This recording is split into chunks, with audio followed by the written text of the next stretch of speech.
Voy a dar inicio a la siguiente narración agradeciendo tu apreciada compañía esta noche, y comentarte que dado a que esta es la parte final del libro, la próxima semana tendremos un cambio en los días al igual que un análisis de este libro para preparar la entrada de una nueva obra a narrar. Sin mayor dilación, la historia a narrar la noche de hoy es un fragmento del libro, Todos los mañanas, por el autor Nemo Ramjet. Este libro y por tanto esta narración no son aptas para personas sensibles. La ambientación del video es obra del talento de Joel Faceri. Los links en la descripción del video. Al considerar la invasión. La invasión de las máquinas trajo la mayor oleada de extinciones que la galaxia haya visto, puesto que no era un simple acto de guerra de una especie contra otra, sino una destrucción sistematizada de la vida misma. Cuando tenemos en cuenta un evento tan vasto, es fácil perderse en delirios románticos. Es casi tan fácil tachar a los gravitales de malvados como lo es considerar al episodio entero un escenario nihilista del tipo fin del mundo. Ambos de estos planteamientos son, como lo serían en cualquier situación histórica, falacias monumentales. Para empezar, los gravitales no eran malvados, al menos no en su propia percepción. Estos seres, aunque mecánicos, aún vivían sus vidas como individuos y operaban dentro de sociedades coherentes.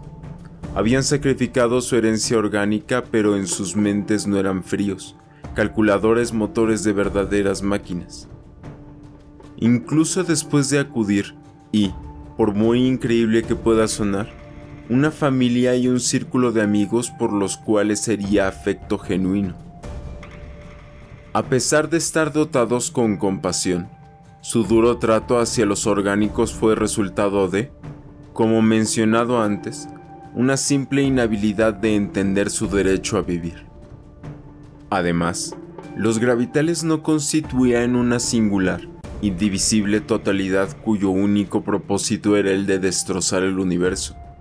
Es cierto, su avance tecnológico les había permitido formar una entidad pangaláctica, pero dentro de sí, el imperio de las máquinas estaba dividido en facciones políticas e incluso creencias religiosas. Superpuestas sobre estas líneas divisorias se encontraban las vidas diarias y cuestiones personales de familias e individuos.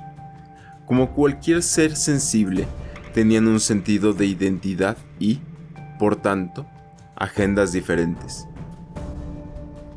Ni la invasión de las máquinas significó el fin del mundo. Ciertamente hubo una destrucción extendida de la vida, pero lo que fue perdido era solamente vida orgánica. Consumiendo energía, dirigiéndose para la reproducción, pensamiento e incluso evolución, las máquinas estaban tan vivas como cualquier otro organismo basado en carbono. A pesar del recambio, la vida de una clase sobrevivió y, como se vería, incluso preservaba algo de sus predecesores orgánicos. Sujetos, muchos descendientes de los caras de bicho. Los caras de bicho, racialmente tímidos y xenófobos debido a su trasfondo de repetidas invasiones alienígenas, se convirtieron en la primera especie que enfrentó a la arremetida gravital. Por muy irónico que su destino se viera, los caras de bichos fueron los más afortunados de los posthumanos. En vez de ser exterminados como el resto de sus primos, sobrevivieron como los únicos seres orgánicos en el imperio de las máquinas. Las razones precisas de su retención permanecen desconocidas hasta este día. Tal vez las máquinas no habían perfeccionado su despiadada apatía por este entonces, o quizás se compadecieron de los pobres orgánicos y les permitieron mantener una atrofiada parodia de una existencia. Cual fuera el motivo, los caras de bicho perduraron, pero ya apenas se asemejaban a sus ancestros originales. La ingeniería genética, el arte perdido de los Q hiladores de la galaxia, y después de los criadores de herramientas también, fue dominado casi igual de exhaustivamente por las máquinas. Sin dudar en deformar los seres que ellos realmente no consideraban que estuvieran vivos, empalmaron su camino hacia el ADN de los caras de bicho, reproduciendo generaciones de abominaciones literales. ¿Podría una mujer u hombre de la actualidad mostrar aprensión alguna con respecto a reensamblar una computadora o incluso reciclar basura? Tal era la actitud de los triunfantes gravitales. Por consiguiente, multitudes de sujetos fueron producidos, distorsionados a tal punto que incluso la intromisión de los Q parecería tímida comparativamente. En su mayoría fueron usados como sirvientes, cuidadores y trabajadores manuales. Estas fueron las formas con suerte. Algunos subhombres eran reducidos al nivel de culturas celulares, útiles solo para intercambios gaseosos y filtrado de desperdicios. Otros fueron moldeados en ecologías completamente artificiales, simulaciones barrocas que servían únicamente como entretenimiento. Algunas máquinas, con sus ambiciones aún humanas, llevaron esta práctica a un nuevo nivel y produjeron obras de arte vivientes, condenadas, irrepetibles criaturas que existían puramente como anacronismos biológicos. Como herramientas, esclavos o entretenimiento, la humanidad se sostenía estrechamente a su herencia biológica, mientras sus primos máquina reinaban supremos por unos alucinantes 50 millones de años. Las otras máquinas. Recordemos que a pesar de su fuerza contenedora de galaxias, el imperio de las máquinas no era homogéneo. Contenía docenas de diferentes facciones que no siempre concordaban en todo, incluido el tratamiento de sus oprimidos, biológicos sujetos. Algunas máquinas, a través de un proceso que involucraba múltiples religiosas, sociales y filosóficas doctrinas, empezaron a comprender la universalidad de la vida y el origen común de las humanidades orgánicas y mecánicas.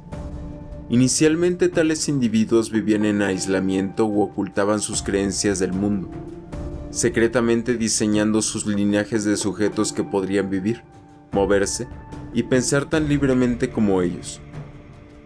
En unas pocas instancias memorables los ingenieros se enamoraron de sus creaciones, y su martirio inspiró a otras máquinas a pensar de manera solo un poco más distinta. Eventualmente, la ideología ganó suficiente impulso para ser practicada abiertamente en la vida cotidiana. Sin embargo, la secta de tolerancia cayó rápidamente en adversidad con sus extremistas, panmecánicos rivales. La hirviente intolerancia entre los dos bandos finalmente acabó cuando algunas máquinas tolerantes quisieron establecer varios mundos aparte para el desarrollo intrínseco de la vida biológica. El infierno se desató y el imperio de las máquinas, el aparentemente implacable monolito de la galaxia, experimentó su primera, corta guerra civil amarga. La guerra no causó ningún daño duradero, pero iluminó plenamente un hecho. La entidad más grande que la galaxia jamás hubiera visto no estaba libre de problemas. La caída de las máquinas. Regreso de los espaciales. A largo plazo, los conflictos internos del imperio de las máquinas quizás podrían haber llevado a su descenso, pero no hubo necesidad de esperar tanto, ya que el imperio obtuvo una corta pero inmensamente más cataclísmica muerte.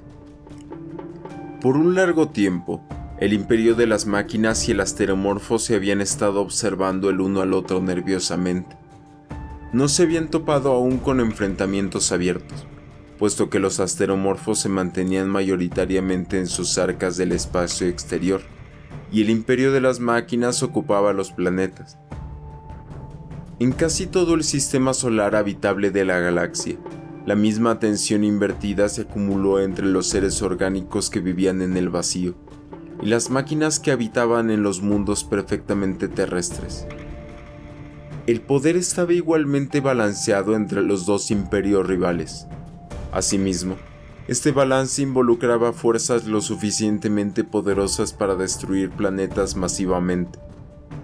Cada lado sabía que cualquier tipo de guerra resultaría en aniquilación mutua, y solamente la insanidad podría iniciar tal conflicto. Bueno, el imperio de las máquinas de la postguerra civil sí se volvió loco, en cierto sentido. Para desviar la atención de las luchas internas, se necesitaba un nuevo enemigo contra el que consolidar sus facciones rivales. Qué insensato que este enemigo resultaron ser los asteromorfos. Es innecesario y casi imposible describir la masacre que siguió. Los conflictos duraron hasta unos cuantos millones de años, y la resultante pérdida de vidas, tanto mecánicas como orgánicas, hizo que el inicial genocidio de las máquinas pareciera irrelevante.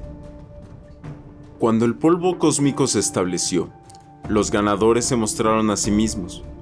Los conquistadores fueron los asteromorfos, cambiados más allá del reconocimiento después de 50 millones de años de continua autoperfección. Sus asquerosamente hipertrofiados cerebros se estiraron como alas en ambos lados, y sus extremidades derivadas de los dedos formaban un intrincado conjunto de velas y piernas.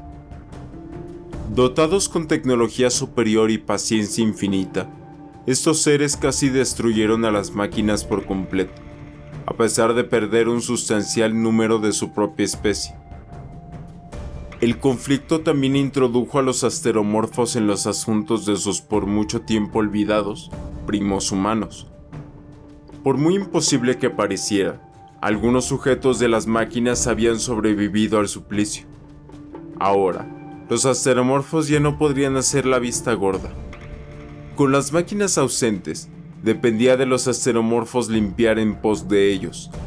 Tomaron a los sujetos y usaron su herencia genética para poblar planetas enteros. Durante esta era de reconstrucción, la cual duró otros 2 millones de años, muchos asteromorfos constructores de mundos emergieron como verdaderos dioses, creando casi desde cero mundos habitables. Sus sujetos, mientras tanto, se convirtieron en los herederos de una verdaderamente nueva, despedazada por la guerra, Fénix de la galaxia. La galaxia posguerra.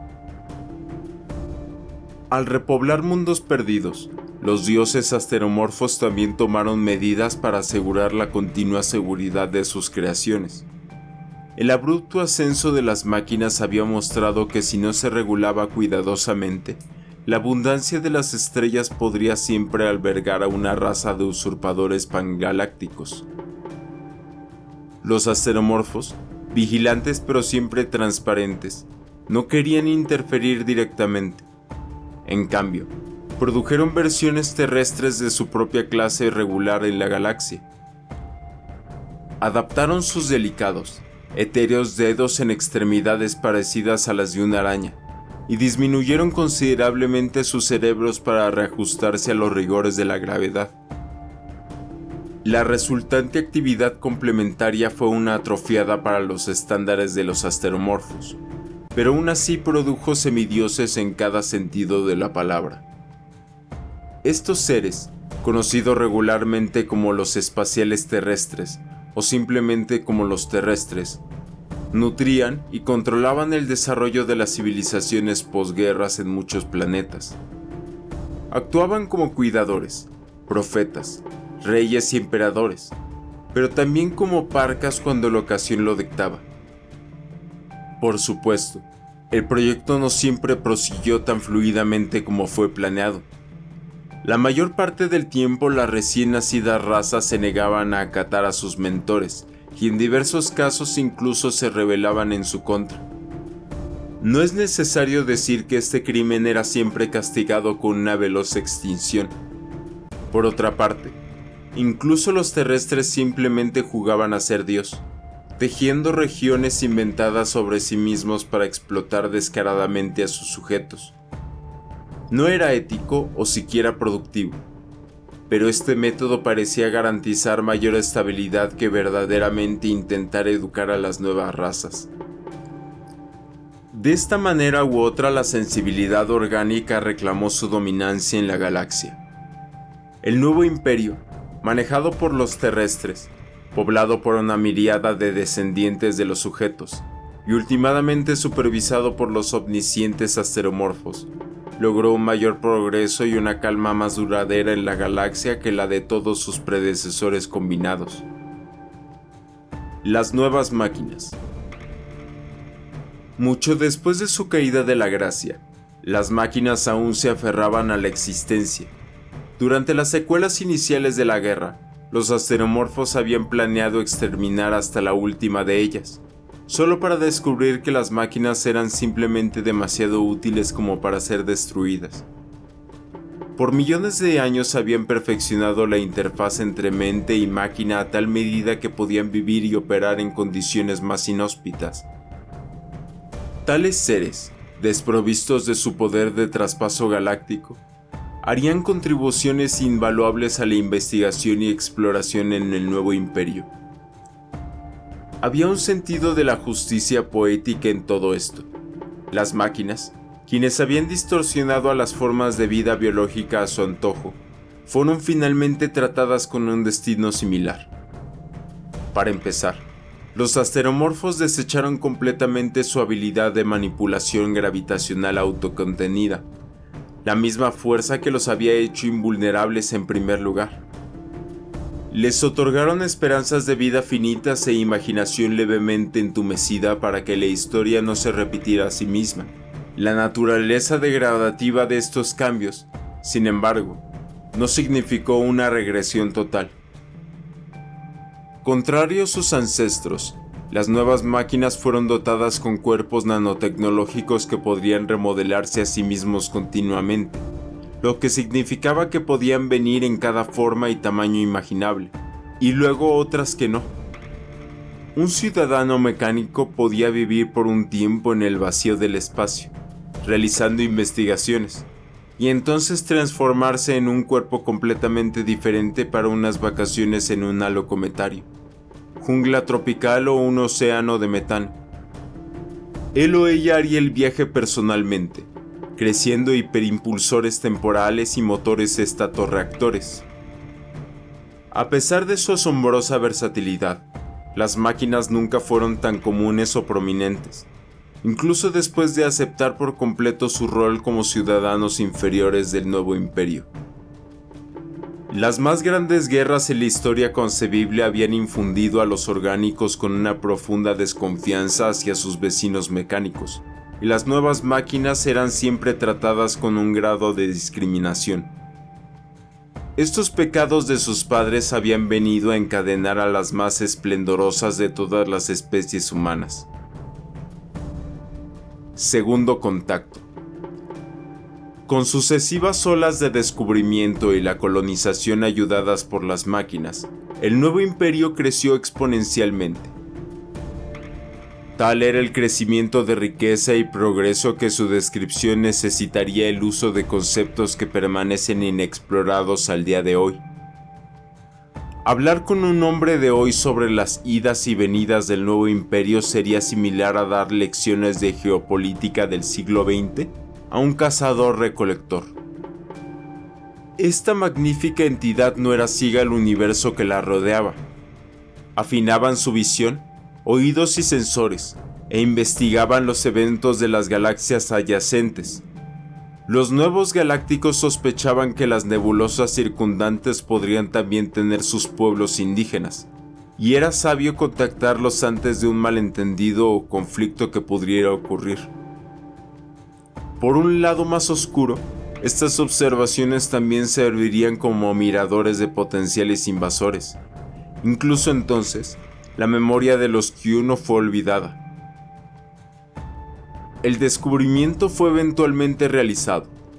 Una de las galaxias vecinas mostraba patrones de actividad que eran, sin lugar a duda, las señales de una organización sensible. Algunos pensadores injuraron el descubrimiento de una nueva civilización, mientras que otros temieron un retorno de los Q. Por fortuna, este segundo encuentro con una especie alienígena demostró ser uno pacífico. Tal vez las inteligencias de ambas galaxias eran por fin lo suficientemente maduras como para conocerse sin disputas.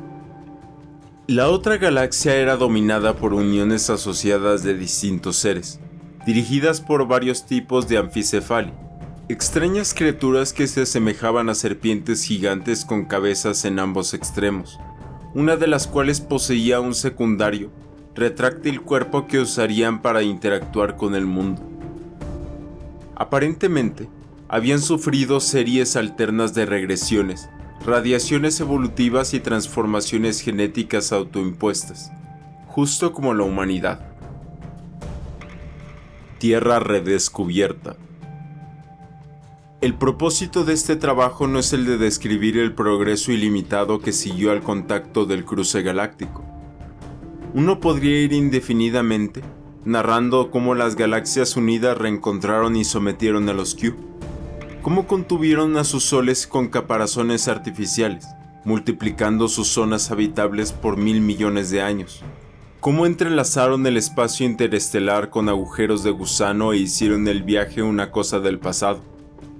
Por último, descendientes de estos seres incluso conquistaron el tiempo mismo, prolongando indeterminablemente la existencia de sus mentes mediante tecnologías rejuvenecedoras.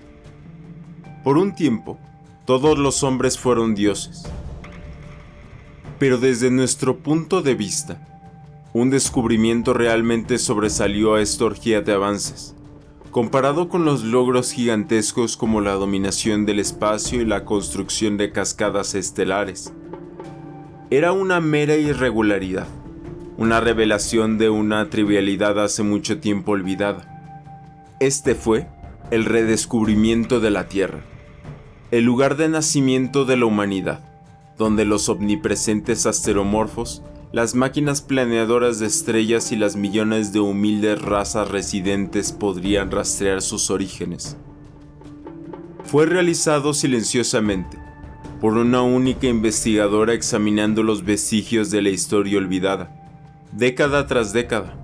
Millones de años de guerras e invasiones y extinciones habían sepultado la evidencia cuidadosa y exhaustivamente.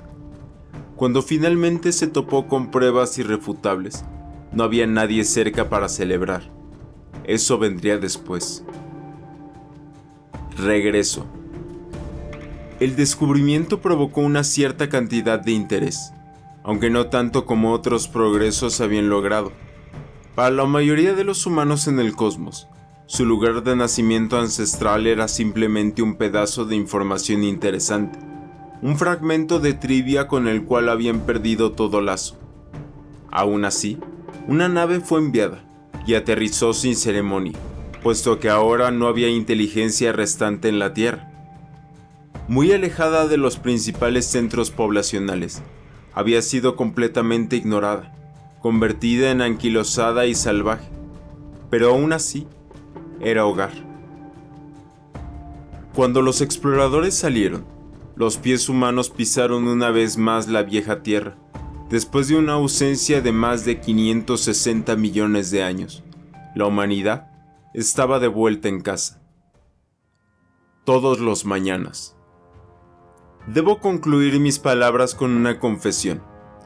La humanidad, la misma especie de la que he estado narrando desde su infancia terrestre hasta su dominación de las galaxias, está extinta. Los seres que viste en estas páginas previas, desde los primitivos gusanos hasta la gente navegante montadora del viento, desde los megalómanos gravitales hasta los últimos ciudadanos galácticos, yacen muertos desde hace 1.000 millones de años. Estamos tan solo empezando a reconstruir la historia. Lo que leíste fue nuestra mejor aproximación a la verdad. ¿Por qué desaparecieron? Tal vez fue una última, inimaginable guerra de aniquilación, una que trascendió el significado del mismo conflicto. Quizás fue un gradual rompimiento de las galaxias unidas, y cada raza enfrentando su posterior fin personalmente lentamente. ¿O acaso, como las teorías más alocadas sugieren, fue una migración masiva a otro plano existencial, un viaje a algún lugar, en algún momento, a algo más? Pero la conclusión final es que, honestamente, no sabemos. Últimamente, sin embargo, lo que le pasó a la humanidad no importa. Como cualquier otra historia, Era una temporal, ciertamente larga, pero en el fondo efímera. No tuvo un final coherente, pero de nuevo, no lo necesitaba. La historia de la humanidad nunca fue la de su dominación suprema de 1000 galaxias, o la de su misteriosa salida a lo desconocido. La esencia del ser humano no era nada de eso. En cambio, recaía en las conversaciones por radio de las máquinas aún humanas, en las vidas cotidianas en los extrañamente retorcidos caras de bicho, en las infinitas canciones de amor de los despreocupados hedonistas, las rebeldes manifestaciones de los verdaderos primeros marcianos y, en una forma, la propia vida que tú estás llevando al momento. Muchos, a lo largo de la historia, no fueron conscientes de este hecho más básico. Los Q, en sueños de un futuro ideal, distorsionaron los mundos con los que se toparon. Luego, los Gravitales, con un insano deseo de recrear el pasado, causaron las masacres más terribles en la historia de la galaxia. Incluso ahora, es asquerosamente fácil para los seres perderse en grandes narrativas falsas, viviendo vidas completamente motivadas por la búsqueda de inexistentes códigos, ideales, clímax y épocas doradas, pensando ciegamente que sus historias servían con fines absolutos. Estas criaturas casi siempre terminaban hiriéndose a sí mismas, sino a los que los rodeaban. A aquellos como los descarriados, miren a la historia del hombre y entren en razón. No es el destino, sino el viaje lo que importa. Lo que haces hoy influye en el mañana, no al contrario. Ama el hoy, aprovecha todos los mañanas. Muchísimas gracias por acompañarme en este video de Narraciones Catrín. Si el video fue de tu agrado, lo único que te pido es que reconozcas mi trabajo de la manera en que esta plataforma nos permita. Y recuerda la campana de notificaciones para no perderte nuevas narraciones. Sin más por el momento, te deseo una hermosa noche.